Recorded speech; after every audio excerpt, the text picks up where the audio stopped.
வணக்கம். பிரதமர் மோடியின் இந்தியாவில் உற்பத்தி செய்வோம் திட்டத்தின் 10 ஆண்டு சாதனை. செல்போன் உற்பத்தியில் இந்தியா உலகளவில் 2வது மிகப்பெரிய நாடாக உருவெடுத்துள்ளது. மின்னணு பொருட்களின் உற்பத்தி மதிப்பு ரூபாய் 1.9 லட்சம் கோடியிலிருந்து 11.3 லட்சம் கோடியாக உயர்ந்துள்ளது. இந்தியா இப்போது பாதுகாப்பு தளவாடங்களை 100 நாடுகளுக்கும் மேல் ஏற்றுமதி செய்கிறது. உற்பத்தி 225% அதிகரித்து ரூபாய் 46,430 கோடியிலிருந்து ரூபாய் 1.5 லட்சம் கோடியாக உயர்ந்துள்ளது. 2023-24 2.8 கோடிக்கும் மேலான வாகனங்கள் உற்பத்தி செய்யப்பட்டு அத்துறை அளப்பரிய வளர்ச்சி கண்டுள்ளது.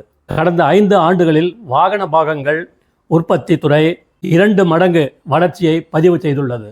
இந்தியா முதல் செமிகண்டக்டர் சிப்பை உள்நாட்டிலேயே உற்பத்தி செய்து வெற்றி கண்டுள்ளது. செமிகண்டக்டர் இயக்கம் ரூபாய் 76,000 கோடி மதிப்பில் செயல்படுத்தப்பட்டுள்ளது. இந்தியா உலகின் 3வது பெரிய மருந்து உற்பத்தியாளராக உயர்ந்துள்ளது. இந்திய மருந்துகள் 200க்கும் மேற்பட்ட நாடுகளை சென்றடைகின்றன. வேலை தேடும் நிலையில் இருந்து வேலை வழங்குபவையாக இந்தியாவின் 1.8 லட்சத்திற்கும் மேற்பட்ட புத்தொழில் நிறுவனங்கள் சுமார் 126+ லட்சம் வேலை வாய்ப்புகளை உருவாக்கியுள்ளன. 118 யூனிகார்ன் நிறுவனங்களின் தாயகமாக இந்தியா உருவெடுத்துள்ளது.